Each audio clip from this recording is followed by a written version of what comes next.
Hello all welcome to ISI. So ఈరోజు మనం important current affairs ఏవైతే ఉన్నాయో అవి డిస్కస్ చేద్దాం. అయితే 2 డేస్ నుంచి మనం డైలీ కరెంట్ అఫైర్స్ని అప్లోడ్ చేయలేదు. అయితే ఆ 2 డేస్కి సంబంధించి ఇంపార్టెంట్ కరెంట్ అఫైర్స్ ఉంటాయి కదా. సో ఈ రోజు నుంచి వచ్చే కరెంట్ అఫైర్స్లో కొంచెం కొంచెంగా అంటే మనకి 1 ఆర్ 2 కరెంట్ అఫైర్స్ని యాడ్ చేసుకుంటూ ఆ 2 డేస్ కరెంట్ అఫైర్స్ని కూడా మిస్ అయినవి కొంచెం కవర్ చేయడానికి మనం ట్రై చేద్దాం. ఆల్మోస్ట్ 3-4 డేస్లో అవి కూడా కవర్ అయిపోతాయి. లేదు ఒక్కొక్కసారి మనకి ఒక్కొక్క డేలో ఈ వీక్లో ఎక్కడైనా కరెంట్ అఫైర్స్ తక్కువ కంటెంట్ ఉంటే సో మిస్ అయిన కరెంట్ అఫైర్స్ అన్ని అక్కడే ఒకసారి ఓవరాల్ వ్యూ ఇచ్చే ప్రయత్నం నేను చేస్తాను. సో దాన్ని బట్టి మనకి ఆ మిస్ అయిన కరెంట్ అఫైర్స్ కూడా కవర్ అవుతాయి. అండ్ ఇప్పుడు ఈరోజు మనం డిస్కస్ చేస్తున్న కరెంట్ అఫైర్స్లో కొన్ని చోట్ల మీకు కొన్ని పాయింట్స్ అవసరం అవుతాయి అనుకుంటే అక్కడ నేను కొద్దిగా నోట్స్ కైండ్ ఆఫ్ పాయింట్స్ని కూడా మెన్షన్ చేశాను. అవి మీరు చూసుకోవచ్చు. ఫస్ట్ కరెంట్ అఫైర్ డిస్కస్ చేద్దాం. సో ఇక్కడ మనకి కరెంట్ అఫైర్ వచ్చేటప్పటికి ఏంటి అంటే ఒక డేకి సంబంధించింది. ఆ డేని కూడా ఈ సంవత్సరమే మనకి united nation general assembly propose చేయడం జరిగిందనమాట. అదే వరల్డ్ ఫుట్బాల్ డే, ప్రపంచ ఫుట్బాల్ దినోత్సవం అనేది మే 25న తీసుకురావాలి అని యునైటెడ్ నేషన్ యొక్క వింగ్ అయిన జనరల్ అసెంబ్లీ రీసెంట్గా డిక్లేర్ చేయడం జరిగింది. United nation general assembly adopted ఆ రిజల్యూషన్. దేనికి సంబంధించి రిజల్యూషన్ అడాప్ట్ చేసుకుందంట? మే 25న వరల్డ్ ఫుట్బాల్ డే అనే దాన్ని తీసుకురావాలి అని అనుకుంటే సో దాన్ని యునైటెడ్ నేషన్ జనరల్ అసెంబ్లీకి సంబంధించిన మెంబర్స్ అందరూ యాక్సెప్ట్ చేయడం జరిగింది.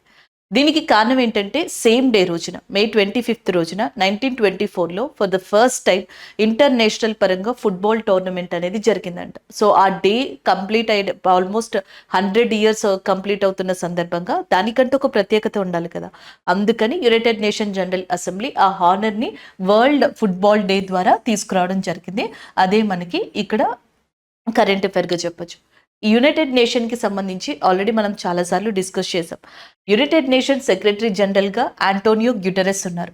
యునైటెడ్ నేషన్ జనరల్ అసెంబ్లీ ప్రెసిడెంట్గా డానిస్ ఫ్రాన్సిస్ ఉన్నారు. And international court of justice United nation యొక్క ఒక వింగ్ అనమాట, అంతర్జాతీయ న్యాయస్థానం. సో దానికి ప్రెసిడెంట్గా నవాబ్ సలాం ఉన్నారు. సో ఇప్పుడు ఈ రిజల్యూషన్ యునైటెడ్ నేషన్ జనరల్ అసెంబ్లీలో పెట్టారు. సో మనకి దానికి అధ్యక్షత వహించింది డానిస్ ఫ్రాన్సిస్. సో ఆయన అధ్యక్షత వహించిన ఈ యునైటెడ్ నేషన్ 193 మెంబర్స్తో కూడిన జనరల్ అసెంబ్లీ ఏమని చెప్పేసి మనకి రిజల్యూషన్ తీసుకొచ్చింది. ఓకే, వీఆర్ యాక్సెప్టింగ్ మే 25 అనే దాన్ని డిక్లేర్ చేసుకోండి వరల్డ్ ఫుట్బాల్ డే కింద అన్నట్టుగా. సో దాని తర్వాత ఈ రిజల్యూషన్ని బయట పెట్టింది united nation general assembly. So this is all about this current affair. ఏ రోజున ఇంపార్టెన్స్ ఏంటి, ఎవరు తీసుకొచ్చారు అనేది మనకి ఇక్కడ చాలా ఇంపార్టెంట్ అనమాట. అయితే మనం డైలీ న్యూస్లో స్పోర్ట్స్ కరెంట్ అఫైర్స్ కనిపించినప్పుడు ఖచ్చితంగా ఫుట్బాల్ అనే దాన్ని చూస్తూ ఉంటాం. ఒక్కొక్కసారి ఫిఫా గురించి అడుగుతారు, ఒక్కొక్కసారి Santosh trophy, Kalinga trophy, Durand trophy. So ఇవన్నీ ఒక చోటు ఉంటే మనకి హెక్టిక్ తగ్గిపోతుంది. సో కాబట్టి ఒకసారి చూద్దాం. సో ఫుట్బాల్ వచ్చేటప్పటికి అండ్ ప్రపంచవ్యాప్తంగా కొన్ని నిర్వహిస్తారు టోర్నమెంట్స్, ఇండియా వ్యాప్తంగా కొన్ని నిర్వహిస్తారు. సో ఇండియా వ్యాప్తంగా వచ్చేటప్పటికి డురాండ్ కప్ అండ్ ప్రపంచంలోని 3rd ఓల్డెస్ట్ కప్గా దీన్ని పిలవడం జరుగుతుంది అనమాట నిర్వహించే వాటిల్లో. అండ్ ఇది ఒకటి. అండ్ ద నెక్స్ట్ వన్ ఈ డురాండ్ కప్ 2023లో మనకి కండక్ట్ చేయడం జరిగింది అనమాట, ఇండియానే నిర్వహిస్తుంది. అయితే 2023లో మనకి విన్నర్గా ఉన్నది మోహన్ బగన్ టీం అనేది మనకి విన్నర్గా ఉండడం జరిగింది. అలాగే నెక్స్ట్ వచ్చేటప్పటికి ఇండియన్ సూపర్ లీగ్ అని చెప్పేసి ఇండియానే నిర్వహిస్తుంది ఫుట్బాల్ టోర్నమెంట్. సో ఇప్పుడు రీసెంట్గా దీంట్లో ముంబై సిటీ అనేది టాప్ రావడం జరిగింది మోహన్ బగన్ని సప్రెస్ చేసి. లాస్ట్ టైం ఏమో 23లో Mohan Bagan winner and Mumbai city ఏమో మోహన్ బగన్ విన్నర్గా ఉందన్నమాట లాస్ట్ టైం. ఇప్పుడు రన్నర్గా వచ్చింది, ముంబై సిటీ విన్నర్గా ఉంది. రీసెంట్గా ఏదైతే ఇండియన్ సూపర్ లీగ్ జరిగిందో అందులో టాప్ ముంబై సిటీ వచ్చింది, నెక్స్ట్ మోహన్ బగన్ ఉంది. నెక్స్ట్ వన్ వచ్చేటప్పటికి Santosh trophy. So Santosh trophy రీసెంట్గా జరిగింది, దాంట్లో గోవా రన్నర్గా ఉంది, విన్నర్గా సర్వీసెస్ టీమ్ ఉందన్నమాట.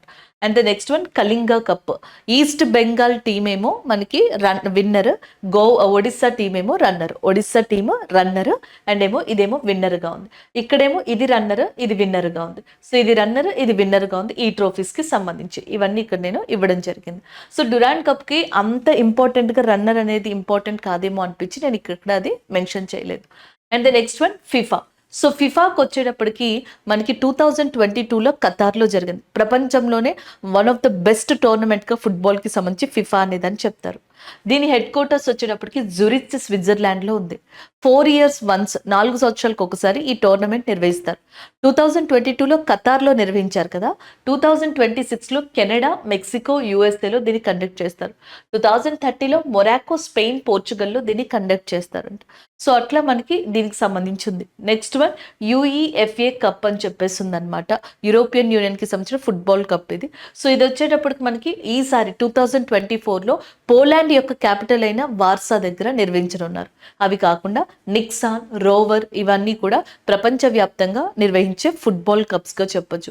సో నార్మల్గా మనకి డైలీ కనిపించే కరెంట్ అఫైర్స్లో ఇవి ఎక్కువ కనిపిస్తాయి. ఫిఫా కనిపిస్తుంది ఎక్కువగా. సో దాని తర్వాత నెక్స్ట్ వచ్చేటప్పటికి Indian super league, Durand cup, Kalinga cup ఎక్కువ కనిపిస్తాయి అన్నమాట. సో కాబట్టి ఒక చోట ఉన్నప్పుడు మనం ఎక్కువసార్లు రివైజ్ చేసుకుంటే స్టాండర్డ్గా గుర్తుండిపోతుంది. అండ్ ఆఫ్టర్ దట్ ఇది ఒకసారి కరెంట్ అఫైర్ని అప్డేట్ చేసుకుంటే చాలు. సో ఇది ఒక స్పీషియస్కి సంబంధించిన కరెంట్ అఫైర్. కొన్ని జీవులు వార్తల్లో ఉంటాయి కదా, వాటికి సంబంధించినది. రీసెంట్గా ఒక గ్రూప్ ఆఫ్ సైంటిస్టులు ఒక స్టడీ చేశారనమాట. సో ఆ స్టడీ అనేది దేనికోసము అంటే డై స్నేక్ అనే దాని గురించి. ఇప్పుడు దీనివల్ల ఎమర్జెన్సీ కరెంట్ అఫైర్ ఏం లేదు. జనరల్గా ఆల్రెడీ డై స్నేక్ అనేది ఒకటి ఉంది. దాని మీద శాస్త్రవేత్తలు ఒక రీసెర్చ్ చేశారు. దాంట్లో ఏమని తేలింది అంటే ఈ డైస్ పాము అనేది ఏదైతే ఉందో ఇది ఫేక్ డెత్ని చూపిస్తుందంట. సో కొంచెం ఇంట్రెస్టింగ్ అనమాట. ఫేక్ డెత్ అనేది జనరల్గా చూపించడం జరుగుతుంది. అంటే ఈ పాముని ఎవరైనా వేటాడడానికి కానీ దీనికి ఏమైనా హాని తలపెట్టడానికి కానీ వచ్చారనుకోండి, ఇది సడన్గా చనిపోయినట్టు యాక్ట్ చేస్తుందంట. ఈవెన్ నోట్లోంచి కొంతవరకు బ్లడ్ని రప్పించడం కావచ్చు, లేకపోతే ఒక బ్యాడ్ స్మెల్ని రిలీజ్ చేస్తుందంట. దాన్ని క్లోవోకా అని చెప్పేసి అంటారు. అట్లాంటి బ్యాడ్ స్మెల్ని రిలీజ్ చేసి సో అట్లా నమ్మించి అండ్ దాన్ని అది సేవ్ చేసుకోవడానికి ట్రై చేస్తుందంట. రీసెంట్ స్టడీస్ ఇవి చెప్పినాయి అనమాట. అదే ఈ డై స్నేక్కి సంబంధించి. డై స్నేక్ని వాటర్ స్నేక్ అని కూడా అంటారంట. నీటి పాము అని కూడా పిలుస్తారు. నాన్ వినమస్ స్నేక్గా చెప్తున్నారు. అంటే ఇది విషం లేని పాము జనరల్గా. అండ్ ద నెక్స్ట్ వన్, ఇది ఎక్కువగా యురేషియాలో కనిపిస్తుంది, ఈజిప్ట్లో కూడా కనిపిస్తుంది. అంటే యూరప్ అండ్ ఏషియా ప్రాంతాలలో, దాంతో పాటుగా ఈజిప్ట్ ప్రాంతంలో కూడా ఇది కనిపిస్తుంది. మన IUCN రెడ్ లిస్ట్లో లీస్ట్ కన్సర్న్. సో మనకి అంత పెద్ద ప్రమాదం అయితే అసలు లేదు దీనికి. సో దీన్ని అదే ప్రొటెక్ట్ చేసుకుంటూ ఉండడం కావచ్చు, చాలా తక్కువ మందికి తెలియడం, చాలా తక్కువ ప్రాంతాల్లో ఉండడం వల్ల ఇది లీస్ట్ కన్సర్న్. మరీ దయనీయమైన ప్రమాద స్థితిలో అయితే ఇది లేదన్నమాట. సో అది దీనికి సంబంధించిన ఇంపార్టెంట్ ఇన్ఫర్మేషన్. రిలేటబుల్గా ఏ కరెంట్ అఫైర్ మనం రివైజ్ చేయొచ్చు, లైక్ వాసుకి. సో కొన్ని వేల సంవత్సరాల క్రితం మనకి ఒక స్నేక్ పాము యొక్క అవశేషాలని గుజరాత్ దగ్గర ఒక గ్రూప్ ఆఫ్ పీపుల్ కనుగొన్నారు శాస్త్రవేత్తలు. సో దానికి ఏమని చెప్పేసి పేరు పెట్టారంటే వాసుకి అని చెప్పేసి పేరు పెట్టారు. సో దీన్ని రిపీట్ చేసుకుని ఈ ప్రజెంట్ కరెంట్ అఫైర్ని చదువుకుంటే 2 to 3 minutesలో మీకు ఈ కరెంట్ అఫైర్ కంప్లీట్ అయిపోతుంది. ఇది అండ్ ఇది కూడా. సో ఈ కరెంట్ అఫైర్ కూడా ఒక న్యూ స్పీషియస్కి సంబంధించింది. అంటే మనకి క్యాట్ ఫిషెస్ అని చెప్పేసి అంటాం అనమాట. సో ఈ క్యాట్ ఫిష్ అనేది ఏంటంటే మనకి మంచినీళ్ళల్లో ఎక్కువ కనిపిస్తుంది, ఫ్రెష్ వాటర్లో, అండ్ సముద్రాలలో చాలా తక్కువగా కనిపిస్తుంది. సో ఈ ఫ్యామిలీకి సంబంధించిన ఒక కొత్త రకం చేపని, ఏదైతే మనకి ఒక కొత్త రకం స్పీషియస్ ఉంటుందో దాన్ని అరుణాచల్ ప్రదేశ్లోని ఒక రివర్ దగ్గర కనుగొన్నారు. దాని పేరు చూడండి, గ్లాప్తోథొరాక్స్ పుణ్యబ్రతాయ్. సో మనకి గ్లాప్తోథొరాక్స్ పుణ్యబ్రతాయ్ అనేది ఏదైతే ఉందో ఇది ఒక రకమైన క్యాట్ ఫిష్ ఫ్యామిలీకి సంబంధించింది. దాన్ని ఎక్కడ కనుగొన్నారు? అరుణాచల్ ప్రదేశ్ దగ్గర కనుగొన్నారు. Indian council of agriculture research, భారతదేశ వ్యవసాయ పరిశోధన విభాగానికి సంబంధించిన ఏదైతే మనకి national fish breeding genetic research centre అనేది ఉంటుందో, national fish breeding and genetic research centre. So అది మనకి దీన్ని కనుగొనడం జరిగింది. బ్రహ్మపుత్ర నది యొక్క బేసన్, బ్రహ్మపుత్ర రివర్ బేసన్కి సంబంధించిన ఒక స్ట్రీమ్, ఒక నది అయిన మనకి తుంగా నది అనేది ఏదైతే ఉందో ఆ తుంగ రివర్ దగ్గర ఈ క్యాట్ ఫిష్ స్పీషియస్కి సంబంధించిన దీనిని కనుగొన్నారు. దీన్ని గ్లాప్తోథొరాక్స్ అనే దానిని. గ్లాప్తోథొరాక్స్ వచ్చేటప్పటికి ఏంటంటే మనకి ఎక్కువగా 90% మనకి ఫ్రెష్ వాటర్లో కనిపిస్తుంది. అక్కడక్కడ సముద్రపు నీరు లేదా మెరైన్ వాటర్లో కనిపించడం జరుగుతుంది. మంచినీరు, సముద్రపు నీరు లేదా ఉప్పు నీరు. నెక్స్ట్ వన్, ఇది నాక్టోర్నల్ ఫ్యామిలీకి సంబంధించిందిగా నాక్టోర్నల్గా సంబంధించిందిగా చెప్తున్నారు. అంటే which is active at night. So night time ఇది ఎక్కువగా యాక్టివ్గా ఉంటుంది, ఎక్కువగా మనకి సంచరించడం జరుగుతూ ఉంటుంది అనమాట. సో దానికి సంబంధించింది ఇంకంతకన్నా ఎక్కువ ఇన్ఫర్మేషన్ లేదండి. అండ్ ఈ సంవత్సరం అరుణాచల్ ప్రదేశ్లో ఒక కొత్త ఫ్లవరింగ్ ప్లాంట్ మొక్కలకి సంబంధించిన పువ్వు మొక్కలకి సంబంధించిన దాన్ని కనుగొన్నారనమాట. అది హైదరాబాద్కి సంబంధించిన ఒక సైంటిస్ట్ కనుగొనడం వల్ల ఆయన పేరుని దానికి పెట్టారనమాట. బిజోనియా నరహరి అని చెప్పేసి దానికి పేరు పెట్టారు. అరుణాచల్ ప్రదేశ్లోని ఈ ఫ్లవరింగ్ ప్లాంట్ కనుగొన్నారు, దానికి బిజోనియా నరహరి అని పేరు పెట్టారు. సరే, ఈ కరెంట్ అఫైర్ చదివినప్పుడు ఇది కూడా రివైజ్ చేస్తారని చెప్పి నేను ఇక్కడ దీన్ని జస్ట్ మెన్షన్ చేశాను అనమాట. ఇది ఫ్రెష్ వాటర్ లోనే కనిపిస్తుంది, క్యాట్ ఫిష్ ఫ్యామిలీకి సంబంధించింది. బ్రహ్మపుత్ర నది వ్యవస్థ అయిన తుంగ్ రివర్ దగ్గర అరుణాచల్ ప్రదేశ్ లో దీన్ని కనుగొన్నది మనకి ఐకర్ కి సంబంధించిన NBFGR అనే విభాగం అనమాట. సో అదే ఈ అప్డేట్. మళ్ళీ క్వశ్చన్స్ అడిగినప్పుడు కూడా సో ఈ నేమ్ ఇచ్చేసి ఎవరు కనుక్కున్నారు అనే దాని మీద క్వశ్చన్ పడచ్చు, లేదా ఎక్కడ ఏ నది దగ్గర కనుగొన్నారు అనే దాని మీద క్వశ్చన్ పడచ్చు. దాని యొక్క స్పెసిఫికేషన్స్ ఉంటాయి, క్యాట్ ఫిష్ ఫ్యామిలీ అని, అండ్ మనకి ఎక్కువ మెరైన్ వాటర్లో కనిపిస్తుందని ఇస్తారనమాట. అప్పుడు ఆ ఆప్షన్ తప్పు అవుతుంది.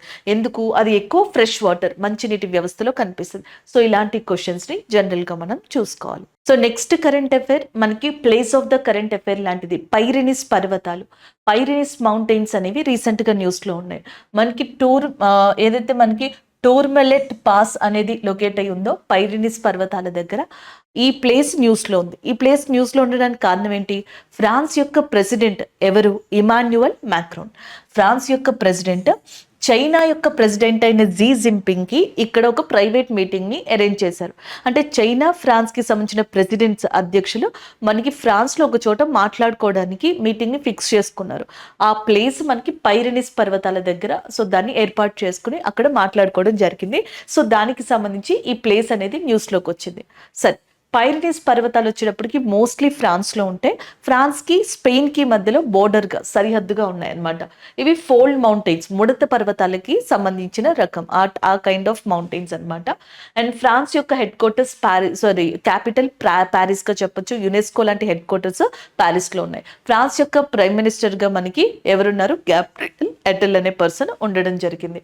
అలాగే కొన్ని మౌంటైన్స్ చూడండి, లైక్ ఆసియాలో హిమాలయాస్ ఎంత ఫేమస్, ఆఫ్రికాలో అట్లాస్ మౌంటైన్స్, యూరప్లో ఆల్ప్స్ పర్వతాలు, నార్త్ అమెరికాలో రాకీ పర్వతాలు, ఆండిస్లో పర్వతాలు సౌత్ అమెరికాలో, గ్రేట్ డివైడ్ రేంజ్ మనకి USA కాదు, ఇది ఆస్ట్రేలియా. నేను USA అని చెప్పేసి రాశాను ఇక్కడ, ఆస్ట్రేలియాకి సంబంధించినవి. సో ఇలాగ మనం జనరల్గా మౌంటైన్స్ని చూడొచ్చు. మీకు మ్యాచ్ ఆఫ్ ద ఫాలోయింగ్లో ఎక్కువగా ఇలా క్వశ్చన్స్ అడుగుతూ ఉంటారు. ఒకప్పుడు అడిగేవాళ్ళు, ఇప్పుడు కొంచెం తగ్గించారు, బట్ మేబీ అడిగే ఛాన్స్ అయితే ఉందన్నమాట.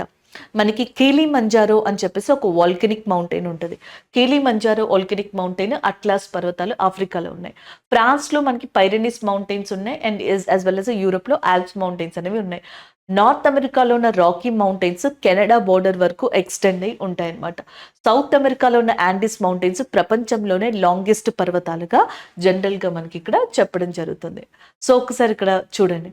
సో ఇది మనకి యూరప్ ఏరియా కదా, ఇది యూరప్, ఇదేమో ఆఫ్రికా, ఇది మెడిటేరియన్ సీ, అట్లాంటిక్ క్వశ్చన్స్ ఎలా పడతాయంటే, రీసెంట్గా మనకి పైరినిస్ పర్వతాలు అనేవి న్యూస్లో ఉన్నాయి కదా, ఈ పైరినిస్ మౌంటైన్కి సంబంధించి ఏది కరెక్ట్ ఏది రాంగ్ అని అడుగుతారు.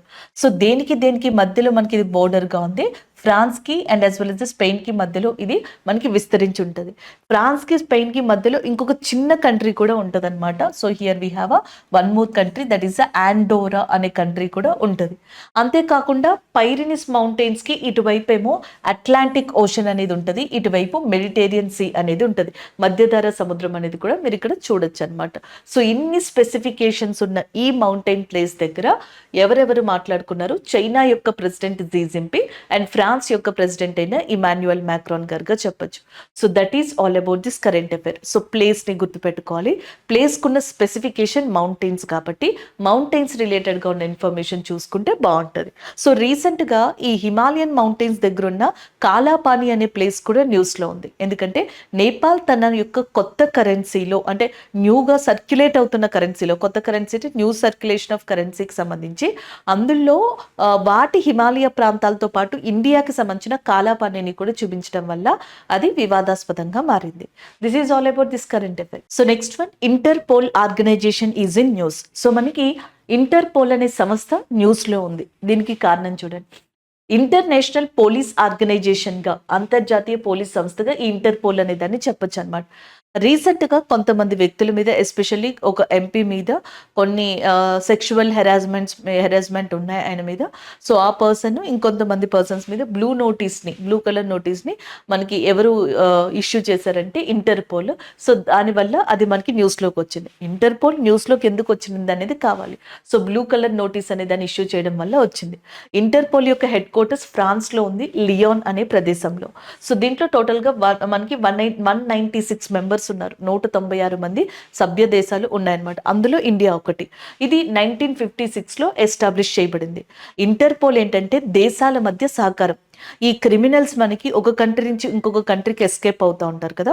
సో వాళ్ళని పట్టుకోవడానికి అండ్ వాళ్ళ యొక్క క్రిమినల్ రికార్డ్ని ట్రాక్ చేయడానికి వీటన్నిటికీ ఇంటర్నేషనల్గా సహాయం అందించుకోవడానికి 196 దేశాల సభ్యత్వం తీసుకొని 1956లోనే ఏర్పడ్డాయి. దాని తర్వాత నెమ్మదిగా ఒక్కొక్క దేశం యాడ్ అవుతూ వెళ్ళింది.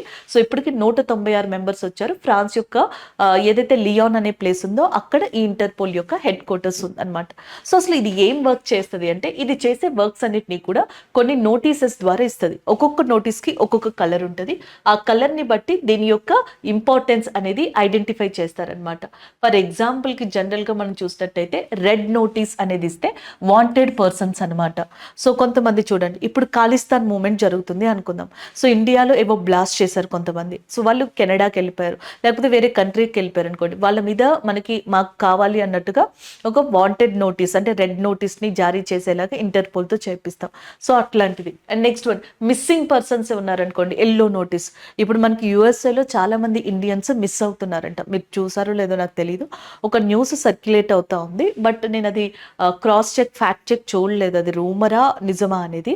బట్ యూఎస్ఏలో చాలా మంది ఇండియన్స్ మిస్ అవుతా ఉన్నారనమాట. అలా ప్రపంచంలో చాలా చోట్ల చాలా మంది మిస్ అవుతూ ఉంటారు. వాళ్ళకి సంబంధించి ఎల్లో నోటీస్ అనే దాన్ని మనకి ఇవ్వడం జరుగుతుంది. రీసెంట్గా ఇండియాకి సంబంధించి అనుకుంటా ఒక కంపెనీ అంటే ఇండియన్స్ ఎవరైతే ఉన్నారో కొంతమంది, సో వాళ్ళు ఫారెన్ వెళ్ళాలనుకుని ఉండే, బట్ డైరెక్ట్గా అయితే అఫోర్డ్ చేయడం అనేది కష్టం అవుతుంది అని చెప్పేసి ఒక కంపెనీని వీళ్ళు అప్రోచ్ అయ్యి ఉండే, ఒక మీడియేటర్ కంపెనీని. సో వాళ్ళు ఏమన్నారంటే మేము ఈజీగా యాక్సెస్తో మిమ్మల్ని తీసుకెళ్తామని చెప్పేసి ఇక్కడి నుంచి ఫస్ట్ నేపాల్కి వాళ్ళని షిఫ్ట్ చేసి ఉండే. వాళ్ళకి ఏం చెప్పారంటే నేపాల్ నుంచి యూరోప్ నుంచి డైరెక్ట్గా వాళ్ళు అనుకున్న డెస్టినేషన్కి వెళ్ళేలా చేస్తామని. కానీ నేపాల్ దగ్గరికి వచ్చేటప్పటికి వాళ్ళని కంప్లీట్గా ట్రాప్ చేయడం జరిగింది. That is nothing but human trafficking. మానవ అక్రమ రవాణాకి ఆ కంపెనీ పేరు మీద నడుపుతున్నారు అనమాట. సో వాళ్ళు వెళ్ళిపోయింది నేపాల్లో, ఇండియన్సే. మరి నేపాల్లో వాళ్ళని కంప్లీట్గా మనకి ట్రాప్ చేసి ఉంచారు. సో ఇండియన్ పోలీసులు డైరెక్ట్గా వెళ్ళి అక్కడ ఏం చేసేది ఉండదు అనమాట. నేపాల్ పోలీసుల యొక్క సహకారం కావాలి. ఇప్పుడు ఆ రెండు కంట్రీస్కి సంబంధించి మంచి రిలేషన్ ఉంటే ఓకే, లేకపోతే ఏదైనా ప్రాబ్లం ఉంటే సో ఇలాంటి కండిషన్స్ ఉంటాయి కదా, ఇవన్నీ ఇది ఒక ఎగ్జాంపుల్. ఇలాంటి కండిషన్స్ ఏవైనా ఉంటే సో వాటికి సంబంధించి మిస్సింగ్ పర్సన్స్ లాంటి వాటికి yellow notice. Blue notice, additional information. ఏదైనా ఒక క్రిమినల్ గురించి ఇంకెక్కడైనా కంట్రీలో మనకి క్రిమినల్ యాక్టివిటీస్ జరిగి ఉన్నాయా, వాళ్ళకి సంబంధించిన ట్రాక్ రికార్డ్ ఏంటి, ఇవన్నీ తెలుసుకోవడానికి ఎడిషనల్ ఇన్ఫర్మేషన్ కోసం blue notice. So black notice వచ్చేటప్పటికి అన్ఐడెంటిఫైడ్ బాడీస్ ఏవైతే ఉంటాయో వాటికి సంబంధించి బ్లాక్ నోటీస్ అనేది రిలీజ్ చేస్తారు. So red, yellow, blue and black నోటీస్గా చెప్పొచ్చు అనమాట. And next green notice, warnings and ఇలాంటివి అనమాట. మనకు ఒక్కొక్కసారి ఇంటెలిజెన్స్ రిపోర్ట్ వచ్చింది అని చెప్పేసి రీసెంట్గా ఢిల్లీకి సంబంధించి ఒకటి వచ్చింది చూసారా మనకి. ఢిల్లీలోని కొన్ని స్కూల్స్లో బాంబ్స్ ఉన్నట్టుగా మనకి రావడంతో మార్నింగే మొత్తం అంతా చెకింగ్ అది జరిగింది. అది వయా మెయిల్ ద్వారా ఇండియాకే వచ్చింది డైరెక్ట్గా అది. కాకపోతే అట్లాంటి ఎగ్జాంపుల్ చెప్తున్నాను, ఇట్లా వార్నింగ్స్, ఇంటెలిజెన్సీ రిపోర్ట్. సో ఒక్కొక్కసారి రష్యా మనల్ని అలర్ట్ చేస్తుంది, లేకపోతే ఫ్రాన్స్ మనల్ని అలర్ట్ చేస్తుంది, మనం వేరే కంట్రీస్ని అలర్ట్ చేస్తూ ఉంటాం అనమాట. మీ కంట్రీలో ఇది జరగబోతుంది అని చెప్పేసి ఇట్లా సహకరించుకునేది వార్నింగ్స్, ఇంటెలిజెన్సీ రిపోర్ట్ కోసం గ్రీన్ నోటీస్. ఆరెంజ్ నోటీస్ వచ్చేటప్పటికి ఇమినెంట్ థ్రెట్ లాంటివికి సంబంధించి ఆరెంజ్ నోటీస్. పర్పుల్ నోటీస్ వచ్చేటప్పటికి ఏంటంటే మోడోస్ అపరెండి అనే దానికి సంబంధించి పర్పుల్ నోటీస్ అనే దాన్ని లాంచ్ చేస్తారు. సో ఇలా మనకి డిఫరెంట్ ఆపరేషన్స్ కోసమని డిఫరెంట్ నోటీసెస్ని లాంచ్ చేయడం జరుగుతుంది. ఇప్పుడు బ్లూ నోటీస్ మీకు అర్థమైంది కదా, additional information of particular criminals కోసం జారీ చేస్తారు. సో దాన్ని ఇప్పుడు పోలీస్ ఆర్గనైజేషన్ ఏదైతే ఉందో ఇంటర్పోల్, సో అది మనకి లాంచ్ చేయడం జరిగింది. This is all about this current affair. So next one చూడండి. నెక్స్ట్ వచ్చేటప్పటికి కృషి ఐసీసీ అనే దాన్ని న్యూఢిల్లీలో ప్రారంభించారు. ఐసీసీ అంటే integrated command and control centre. Integrated command and control centre ICC కృషిగా చెప్తున్నారు. దీన్ని ministry of agriculture, animal and welfare, వ్యవసాయ పశు సంవర్ధక పోషణ శాఖ ఏదైతే ఉందో ఆ మంత్రిత్వ శాఖ న్యూఢిల్లీలో కృషి ఐసిసి అనే దాన్ని మనకి ఇనాగ్రేట్ చేసింది. ఎందుకు? వ్యవసాయంలో ఆర్టిఫిషియల్ ఇంటెలిజెన్సీని వేగవంతంగా ఇంట్రడ్యూస్ చేయడానికి, చాలా ఫాస్ట్గా ఇక్కడ కూడా మనకి తీసుకురావడానికి. ఆల్రెడీ డ్రోన్స్ని తీసుకొచ్చారు కదా, సో ఇంకా మిగతా టెక్నాలజీని, ఆర్టిఫిషియల్ ఇంటెలిజెన్స్ని తీసుకురావడానికి, రిమోట్ సెన్సింగ్ డేటాని యూజ్ చేసుకోవడానికి, జియోగ్రఫికల్ ఇన్ఫో అనేది తెలుసుకోవడానికి, ఏదైనా డిజాస్టర్స్, క్లైమేటిక్ ఇన్సిడెంట్స్ జరిగితే వాటిని ఇమీడియట్గా అలర్ట్ చేయడానికి, టెక్నాలజీ పరంగా ఎంతైతే సపోర్ట్ ఇవ్వాలో అంతా వ్యవసాయ రంగానికి ఇవ్వడానికి, పరిశోధనలకి, వీటన్నిటికి సంబంధించి ఒక ఏరియా, దాన్ని మనకి ICC, integrated command and control centre of కృషిగా చెప్తున్నారు. సో దీన్ని న్యూఢిల్లీలో మనకి ministry of agriculture and family welfare వాళ్ళు ఎస్టాబ్లిష్ చేశారు. అదే ఇక్కడున్న అప్డేట్ అన్నమాట. సో దీనికి మించి మనకి వెళ్ళి అడగరు. సో ఇది ఎక్కడ ఏంటి అనేది మాత్రమే గుర్తుపెట్టుకుంటే సరిపోతుంది అనమాట. ఇంకా కావాలంటే ఎడిషనల్ ఇన్ఫర్మేషన్గా మనం ఈ డ్రోన్ స్కీమ్ అని ఉంటుంది, కిసాన్ డ్రోన్ స్కీమ్, దాన్ని ఒకసారి రిఫర్ చేయొచ్చు. అలాగే నెక్స్ట్ వచ్చేటప్పటికి మనకి ఏవైతే అగ్రికల్చర్కి సంబంధించిన టెక్నాలజీస్ ఉన్నాయో సో వాటికి సంబంధించి ఒకసారి రిఫర్ చేయొచ్చు. కానీ రిఫర్ చేయడం వల్ల సబ్జెక్ట్ వస్తుంది, బట్ దీనికి కంప్లీట్గా ఇంటర్లింక్ చేసి అడుగుతారనే పాసిబిలిటీ ఇక్కడ లేదు కాబట్టి సో ఇక్కడ వరకు చెప్పి నేను ఆపుతున్నాను. This is about this current affair. Next one చూద్దాం. సో ఇక్కడ కరెంట్ అఫైర్ ఒక అపాయింట్మెంట్కి సంబంధించింది. స్కాట్లాండ్కి సంబంధించి న్యూ ఫస్ట్ మినిస్టర్ లేదా ఆ దేశ అధ్యక్షులుగా మనకి జాన్ స్వినీ అపాయింట్ అయ్యారనమాట.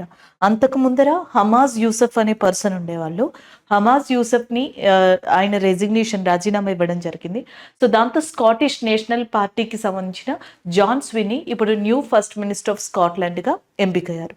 స్కాట్లాండ్ యొక్క క్యాపిటల్ వచ్చేటప్పటికి ఈడెన్బర్గ్గా ఉంది. సో ఇదే ఈ కరెంట్ అఫైర్.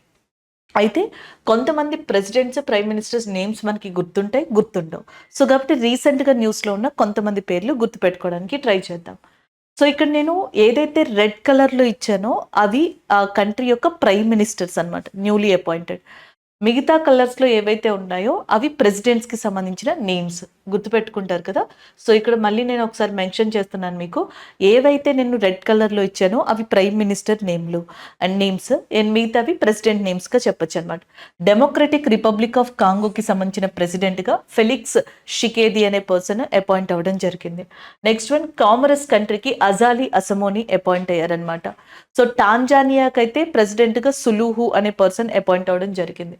గ్వెట్మాలాకి బెర్నార్డో ఆర్విలో అనే పర్సన్, ఎరివాలో అనే పర్సన్, బెర్నార్డో గ్వెట్మాలా కంట్రీకి సంబంధించి ప్రెసిడెంట్గా ఎంపికయ్యారు. ఎల్ సెల్విడర్కి నయీబ్ అనే పర్సన్ మనకి అపాయింట్ అవ్వడం జరిగింది. నయీబ్ మనకి ఎల్ సెల్విడర్కి ప్రెసిడెంట్గా ఎంపికయ్యారు. ఫిన్లాండ్కి అలెగ్జాండర్ స్టబ్ అనే పర్సన్ అపాయింట్ అవ్వడం జరిగింది. పాకిస్తాన్ యొక్క ప్రెసిడెంట్గా ఆసిఫ్ అలీ జర్దారి అనే పర్సన్ ఉన్నారు. అండ్ రష్యాకి ఇప్పుడు 5th టైం వ్లాదిమిర్ పుతిన్ తిరిగి మళ్ళీ ప్రెసిడెంట్గా రావడం జరిగింది. ఇక ప్రైమ్ మినిస్టర్స్ విషయానికి వస్తే బంగ్లాదేశ్కి తిరిగి మళ్ళీ ప్రైమ్ మినిస్టర్గా ఎంపికయ్యారు షేక్ హసీనా. భూటాన్కి రీసెంట్గా న్యూ ప్రైమ్ మినిస్టర్ అపాయింట్ అయ్యారు షిరింగ్ తోగ్బే. యెమెన్కి సంబంధించిన ప్రైమ్ మినిస్టర్గా అవద్ బిన్ ముబారక్ అనే పర్సన్ అపాయింట్ అవ్వడం జరిగింది. కువైట్కి సంబంధించి షేక్ మొహమ్మద్ సబా అల్ మొహమ్మద్ అల్ సబా అని చెప్పేసి ఉంటుంది ఆయన. సో ఆయన మనకి కువైట్కి సంబంధించిన ఎమీర్గా అపాయింట్ అవ్వడం జరిగింది. ఐర్లాండ్కి సంబంధించిన ప్రైమ్ మినిస్టర్గా సైమన్ హ్యారిస్. అండ్ నెక్స్ట్ కజకిస్తాన్కి సంబంధించి ఒల్జాస్ బెక్టన్వో అనే పర్సన్. అండ్ నెక్స్ట్ మనకి లూయిస్ మోంటెనిగ్రో పోర్చుగల్కి సంబంధించిన ప్రైమ్ మినిస్టర్స్గా ఎంపికయ్యారు. ఇక మీకు ఫ్రాన్స్కి ఆల్రెడీ తెలుసు కాబట్టి నేను రాయలేదు. Gabriel Atal prime minister, Emmanuel Macron ప్రెసిడెంట్గా ఉన్నారు ఫ్రాన్స్కి. ఇజ్రాయెల్కి ప్రైమ్ మినిస్టర్గా బెంజమిన్ నెతాన్యూ ఉన్నారు. శ్రీలంక యొక్క ప్రెసిడెంట్గా రనిల్ విక్రమసింఘే అండ్ ప్రైమ్ మినిస్టర్గా ఉన్నది దినేష్ గుణవర్ధనే గారు. జపాన్కి సంబంధించిన ప్రైమ్ మినిస్టర్గా ఫ్యూమియో కిషిడా ఉన్నారు. ఆస్ట్రేలియాకి సంబంధించిన ప్రైమ్ మినిస్టర్గా ఆంటోనియో అల్బనెసి అనే పర్సన్ ఉండడం జరిగింది. ఇటలీ యొక్క ప్రైమ్ మినిస్టర్గా మనకి జార్జియో మిలానీ అనే పర్సన్ ఉండడం జరిగింది. ఇరాన్ యొక్క ప్రెసిడెంట్గా ఇబ్రహీం రైజీ అనే పర్సన్ ఉండడం జరిగింది. కెనడా యొక్క ప్రైమ్ మినిస్టర్గా జస్టిన్ ట్రూడూ అనే పర్సన్ ఉన్నారు. అలాగే బ్రిటన్ ప్రైమ్ మినిస్టర్గా రిషి సునాక్ గారు ఉండడం జరిగింది. సో ఇవన్నీ ఆల్రెడీ మనం డిస్కస్ చేసుకున్నాం కాబట్టి నేను రాయలేదు. సో కొన్ని నాకు ఎందుకు ఇక్కడ మనకి కవర్ చేస్తే బాగుంటుంది అనిపించినవి ఈ కరెంట్ అఫైర్లో నేను మీకు యాడ్ చేసి ఇచ్చాను. సో ఇక్కడ కరెంట్ అఫైర్ చూడండి. రీసెంట్గా మనకి ఫిరుల్ లావో పైసా పావో అనే ఒక క్యాంపెయిన్ని ఉత్తరాఖండ్ యొక్క చీఫ్ మినిస్టర్ పుష్కర్ సింగ్ ధామీ ప్రారంభించడం జరిగింది. ఉత్తరాఖండ్ అని మనకి స్టేట్ ఏదైతే ఉందో అక్కడ అది ఉండే లొకేషన్ వల్ల జాగ్రఫికల్ ఫినామినాస్ వల్ల ఈ రాష్ట్రంలో ఎక్కువగా మనకి ల్యాండ్ స్లైడ్స్ అంటే మనకి కొండ చర్యలు విరిగిపడడం, భూ ప్రకంపనలు, అర్త్ షేక్స్కి గురి అవ్వడం, అర్త్ క్వేక్ ఎక్స్పీరియన్స్ చేయడం, లేకపోతే నెక్స్ట్ వచ్చేటప్పటికి ఎక్కువగా కుండపోత వర్షాలని ఎక్స్పీరియన్స్ చేయడం, వరదలు ఎక్స్పీరియన్స్ చేయడం, అండ్ నెక్స్ట్ వచ్చేటప్పటికి కారు చిచ్చు, ఫారెస్ట్ ఫైర్ కూడా ఎక్కువ జరుగుతుంది. రీసెంట్గా కూడా జరిగింది. అయితే ఉత్తరాఖండ్ చీఫ్ మినిస్టర్ పుష్కర్ సింగ్ ధామీ ఏం చేశారంటే ఫారెస్ట్ ఫైర్ని కొంతవరకు కంట్రోల్ చేయడానికి ఒక క్యాంపెయిన్ని పిరుల్ లావో పైసా పావో అనే దాన్ని మనకి లాంచ్ చేశారు. సో మనకి పామ్ చెట్లు ఉంటాయి కదండి, వాటి ఆకులు డ్రై అయిపోయి కింద పడిపోతూ ఉంటాయి. సో అవి బాగా డ్రై అయిపోయిన తర్వాత ఈ ఎక్కువ హీట్ వేవ్స్ వల్ల మనకి కొన్ని కారణాలు లైక్ ఎలా ఉంటాయి, పిడుగులు పడినప్పుడు కావచ్చు, లేకపోతే ఇట్లాంటి న్యాచురల్ ఫినామినాస్ వల్ల మనకి ఫైర్ అనేది స్టార్ట్ అయ్యి ఈ ఆకుల ద్వారా ఎక్కువగా వ్యాప్తి చెంది అడవులు కాలిపోతూ ఉంటాయి. అండ్ నెక్స్ట్ వచ్చేటప్పటికి మ్యాన్ మేడ్ మిస్టేక్స్, ఈ ఎలక్ట్రిక్ వైర్స్ కావచ్చు, ఇలాంటి వాటి వల్ల మన మిస్టేక్స్ వల్ల కూడా జరుగుతూ ఉంటాయి. ఎక్కువగా ఫారెస్ట్ ఫైర్స్కి యూజ్ అయ్యేది, దోహదం చేసేది మనకి ఈ పామ్ ట్రీ లీవ్స్గా చెప్తాం. సో అవి ఎక్కడైతే డ్రై అయిపోయి ఉండిపోతాయో అడవుల్లో వాటిని కనుక తీసుకొచ్చి అక్కడున్న యూత్ ఉంటారు కదా, ఎవరైనా సరే తీసుకొచ్చి పామ్ ట్రీ లీవ్ సెంటర్స్ ఉన్నాయన్నమాట, అక్కడ కనుక ఇస్తే సో కేజీకి 50 రూపాయలు చొప్పున ఇస్తారు. సో అదే పిరుల్ లావో పైసా పావో. సో దీనివల్ల వీళ్ళకి కొంత అవేర్నెస్ వస్తుంది, డబ్బు సంపాదించుకున్నట్టు ఉంటుంది, అడవులని కాపాడినట్టు కూడా జరుగుతుంది అన్న ఉద్దేశంతో ఈ క్యాంపెయిన్ని ఆయన లాంచ్ చేశారు. And the next one, Uttarakhand యొక్క state bird Himalayan monal. Uttarakhand యొక్క మనకి యానిమల్ మస్క్ డీర్గా చెప్తాం. Gangotri national park, Rajaji national park, valley of flowers national park, Jim Corbett national park అనేవి ఉత్తరాఖండ్లో చాలా ఫేమస్ అని మనం చాలాసార్లు చెప్పుకున్నాం. ఉత్తరాఖండ్ యొక్క బయోస్పియర్ వచ్చేటప్పటికి నందాదేవి అండ్ ఇంపార్టెంట్ శిఖరం కూడా నందాదేవిగా చెప్పొచ్చు అనమాట. నైనతల్, భీమతల్ లాంటి ప్లేసెస్ ఉత్తరాఖండ్లో చాలా ఫేమస్. అంతేకాకుండా ఆర్టికల్ 44 యూనిఫామ్ సివిల్ కోడ్ని గోవా తర్వాత ఇండియాకి ఇండిపెండెన్స్ వచ్చిన తర్వాత అమలుపరచబోతున్న ఫస్ట్ స్టేట్ కూడా ఉత్తరాఖండ్గా చెప్పొచ్చు. సో ఈ స్టేట్ యొక్క ఫ్లవర్ వచ్చేటప్పటికి బ్రహ్మకమలం, ఈ రాష్ట్ర యొక్క పుష్పం బ్రహ్మకమలంగా కూడా చెప్పొచ్చు. So this is all about this campaign Pirul Lao Paisa Pao. So next current affair operation Bambi bucket. So మనకి ఆపరేషన్ బాంబీ బకెట్ అనేది రీసెంట్గా ఇండియన్ ఎయిర్ ఫోర్స్ MI-17V5 అనే ఒక హెలికాప్టర్ ద్వారా చేపట్టడం జరిగింది. సో మనకి ఫారెస్ట్ ఫైర్ జరిగినప్పుడు సో జనరల్గా ఇక్కడ మీరు చూడొచ్చు ఒక హ్యూజ్ ఏదైతే మనకి ఇట్లాంటి బకెట్ సిస్టమ్ ఉంటుందో సో దీని ద్వారా వాటర్ని ఒక ప్లేస్ నుంచి క్యారీ చేసి లిఫ్ట్ చేసి ఫారెస్ట్ ఫైర్ ఉన్న చోట చల్లడం వల్ల సో అక్కడ నీటిని, అక్కడ ఉన్న ఫైర్ని కొంత కంట్రోల్ చేయొచ్చు అనమాట. ఈ సిస్టమ్ని 1983లో మనకి కెనాడియన్ పర్సన్, కెనడాకి సంబంధించిన డాన్ ఆర్నీ అనే పర్సన్ తీసుకొచ్చారు. సో అందుకని ఇప్పుడు మనకి ఆపరేషన్ బాంబీ బకెట్ అనేది ఉత్తరాఖండ్లో ఉన్న నైనిటల్ ఏరియాలో ఏదైతే కారు ఫారెస్ట్ ఫైర్ వచ్చిందో దాన్ని కంట్రోల్ చేయడానికి ఇండియన్ ఎయిర్ ఫోర్స్ యూజ్ చేసింది. ఇండియన్ ఎయిర్ ఫోర్స్ యొక్క మార్షల్ గా మనకి వివేక్ రామ్ చౌదరి గారు ఉన్నారు. ఇండియన్ ఎయిర్ ఫోర్స్ డే అనేది October 8న మనకి సెలబ్రేట్ చేసుకోవడం జరుగుతుంది. ఇండియన్ ఎయిర్ ఫోర్స్ కి సంబంధించిన 5 ఎవరైతే మనకి ఎయిర్ ఫోర్స్ పర్సనల్స్ ఉన్నారో వీళ్ళు జమ్మూ కాశ్మీర్లోని పూంచ్ ఏరియా నుంచి ఒక 5 days బ్యాక్ వేరే ప్రాంతానికి మనకి వెళ్తున్న టైంలో అండ్ కొంతమంది టెర్రరిస్టులు వీళ్ళు వెళ్తున్న వెహికల్ మీద అటాక్ చేశారు. దీంట్లో మనకి టోటల్గా 6 ఉన్నారు. సో ఈ 6లో 5 ఇంజ్యూర్ అయ్యారు, ఒక పర్సన్ చనిపోవడం కూడా జరిగింది అనమాట. అది ఇండియన్ ఎయిర్ ఫోర్స్కి సంబంధించిన ఇంకొక ఇన్ఫర్మేషన్. సో రీసెంట్గా ఆపరేషన్స్కి సంబంధించి కొంత ఇంపార్టెంట్ మనం రివైజ్ చేయాలనుకుంటే జీకే పాయింట్ ఆఫ్ వ్యూలో ఆపరేషన్స్ కొన్ని చూడండి. ఆపరేషన్ మేఘదూత్ ఇది ఇండియానే కండక్ట్ చేసింది 1984లో సియాచిన్ హిమానీ నదం గ్లేషియర్ని కాపాడుకోవడం కోసం. ఆపరేషన్ పోలో 1948లో హైదరాబాద్ని ఇండియాలో విలీనం చేయడం కోసం అని చెప్పేసి తీసుకొచ్చారు. ధ్వస్త్ ఆపరేషన్ గ్యాంగ్స్టర్స్, టెర్రరిస్ట్, నెక్స్ట్ వచ్చేటప్పటికి గాంజాయి పెడ్లర్స్ ఎవరైతే ఉంటారో, డ్రగ్ స్మగ్లర్స్ ఎవరైతే ఉంటారో వీళ్ళని కంట్రోల్ చేయడానికి నేషనల్ ఇన్వెస్టిగేషన్ ఏజెన్సీ ఏదైతే ఉంటుందో సో అది మనకి లాంచ్ చేసింది ఆపరేషన్ ధ్వస్త్ అనేది. యమన్లో కొంత ప్రాబ్లం వచ్చినప్పుడు అక్కడ ఉన్న ఇండియన్స్ని బయటకు తీసుకురావడానికి ఆపరేషన్ రహత్ అనేది ఇండియా కండక్ట్ చేసింది. సేమ్ ఇలాంటి ప్రాబ్లమే ఇజ్రాయెల్లో వచ్చినప్పుడు ఇండియన్స్ని బయటకు తీసుకురావడానికి ఆపరేషన్ అజయ్ అనేది కండక్ట్ చేసింది. నెక్స్ట్ వన్, మయన్మార్లో మనకి సైక్లోన్ వల్ల ప్రాబ్లం రావడం వల్ల ఇండియన్స్ అక్కడ హెల్ప్ చేయడానికి, ఇండియా హెల్ప్ చేయడానికి మానవతా దృక్పథంతో హ్యుమానిటేరియన్ కోణంతో మనకి ఆపరేషన్ కరుణ అనేదాన్ని లాంచ్ చేసింది. ఉక్రెయిన్ రష్యా మధ్యలో ప్రాబ్లం వచ్చినప్పుడు అక్కడ ఉన్న ఇండియన్స్ని బయటకు తీసుకురావడానికి, ఇవాక్యువేట్ చేయడానికి ఆపరేషన్ గంగా అనేది కండక్ట్ చేసింది. సేమ్ సిచ్యువేషన్ సూడాన్లో వచ్చినప్పుడు కూడా ఆపరేషన్ కావేరి అనేది అక్కడ ఇండియా కండక్ట్ చేసింది. అర్త్క్వేక్ టర్కీ సిరియాని చాలా గట్టిగా హిట్ చేసినప్పుడు అక్కడ వాళ్ళకి హెల్ప్ చేయడానికి ఆపరేషన్ దోస్త్ అనేది మనకి ఇండియా కండక్ట్ చేసింది. ఆఫ్ఘనిస్తాన్లో ఉన్న ఇండియన్స్ని మనకి బయటకు తీసుకురావడానికి తాలిబాన్ ఇష్యూ జరిగినప్పుడు ఆపరేషన్ దేవీ శక్తి అనేది ఇండియన్ గవర్నమెంట్ లాంచ్ చేసింది. అలాగే నెక్స్ట్ ఆపరేషన్ క్యాక్టస్ మాల్దీవ్స్కి సంబంధించి so Indian air force 1980s ఆ ప్రాంతంలో రాజీవ్ గాంధీ గారు ఉన్న టైంలో సో దీన్ని తీసుకొచ్చింది అనమాట. Operation cactus lily 1971 Indo Pakistan వారికి సంబంధించి, ఆపరేషన్ క్యాక్టస్ మాల్దీవ్స్కి సంబంధించి. ఆపరేషన్ బందర్ ఇది బాలాకోట్ ఎయిర్ స్ట్రైక్ 2019 ఫిబ్రవరి 26కి సంబంధించి సో మనకి చేయడం జరిగింది Indian air force. Next one operation Poomalai లేదా దీన్ని ఈగల్ అని కూడా పిలుస్తారు. ఇది 4 ఉన్నాయండి, eagle 4 exercise operation, eagle 2 operation, ఇలాగా ఇది ఈగల్ 4 ఆపరేషన్ అనమాట. శ్రీలంకలోని తమిళ్ టైగర్స్ కి సంబంధించి అప్పట్లో ఒక ఇష్యూ జరిగినప్పుడు దీన్ని ఇండియన్ గవర్నమెంట్ లాంచ్ చేసింది ఎయిర్ ఫోర్స్ ద్వారా. సో ఇవి కొన్ని ఆపరేషన్స్ మాత్రమే నేను ఇక్కడ ఇచ్చాను, ఇంకా నెంబర్ ఆఫ్ ఆపరేషన్స్ ఉన్నాయి మనకి, బట్ జస్ట్ మనం గుర్తు పెట్టుకోవడానికి ఇవి ఇచ్చుండే. సో కరెంట్ అఫైర్ వచ్చేటప్పటికి operation Bambi bucket is a news. So Indian air force మనకి ఇది నైనిటల్లో ఏదైతే కారు చిచ్చు ఫారెస్ట్ ఫైర్ వచ్చిందో దాన్ని కంట్రోల్ చేయడం కోసం అని చెప్పేసి కండక్ట్ చేసింది. ఈ రోజు ఏవైతే కరెంట్ అఫైర్స్ డిస్కస్ చేసామో వాటి రివ్యూ చూద్దాం. ఒకటి, వరల్డ్ ఫుట్బాల్ డే అనేది దానికి సంబంధించి రీసెంట్గా మనకి ఏదైతే యునైటెడ్ నేషన్ జనరల్ అసెంబ్లీ ఉంటుందో అది యాక్సెప్ట్ చేయడం జరిగింది. May 25 అనేదాన్ని అఫీషియల్గా తీసుకొచ్చింది. సో దానికి సంబంధించింది.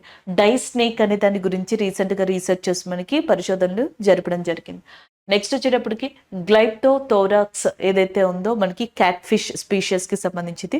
అరుణాచల్ ప్రదేశ్లోని తుంగ్ రివర్ దగ్గర దాన్ని ఐడెంటిఫై చేశారు. నెక్స్ట్ వచ్చేటప్పటికి పైర్నిస్ మౌంటైన్స్ ఫ్రాన్స్ దగ్గర ఉన్నాయి.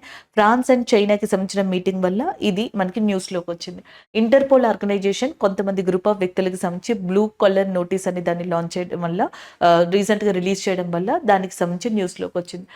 కృషి ఐసీసీ అనే దాన్ని ministry of agriculture and animal husbandry welfare ఏదైతే ఉందో సో అది మనకి రీసెంట్గా లాంచ్ చేసింది న్యూఢిల్లీలో.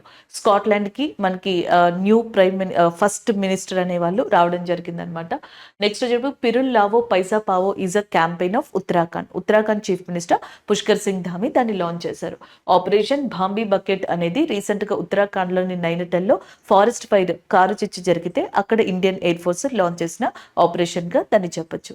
సో ఇవి ఈరోజు మనం డిస్కస్ చేసుకున్న overall current affairs. Thank you.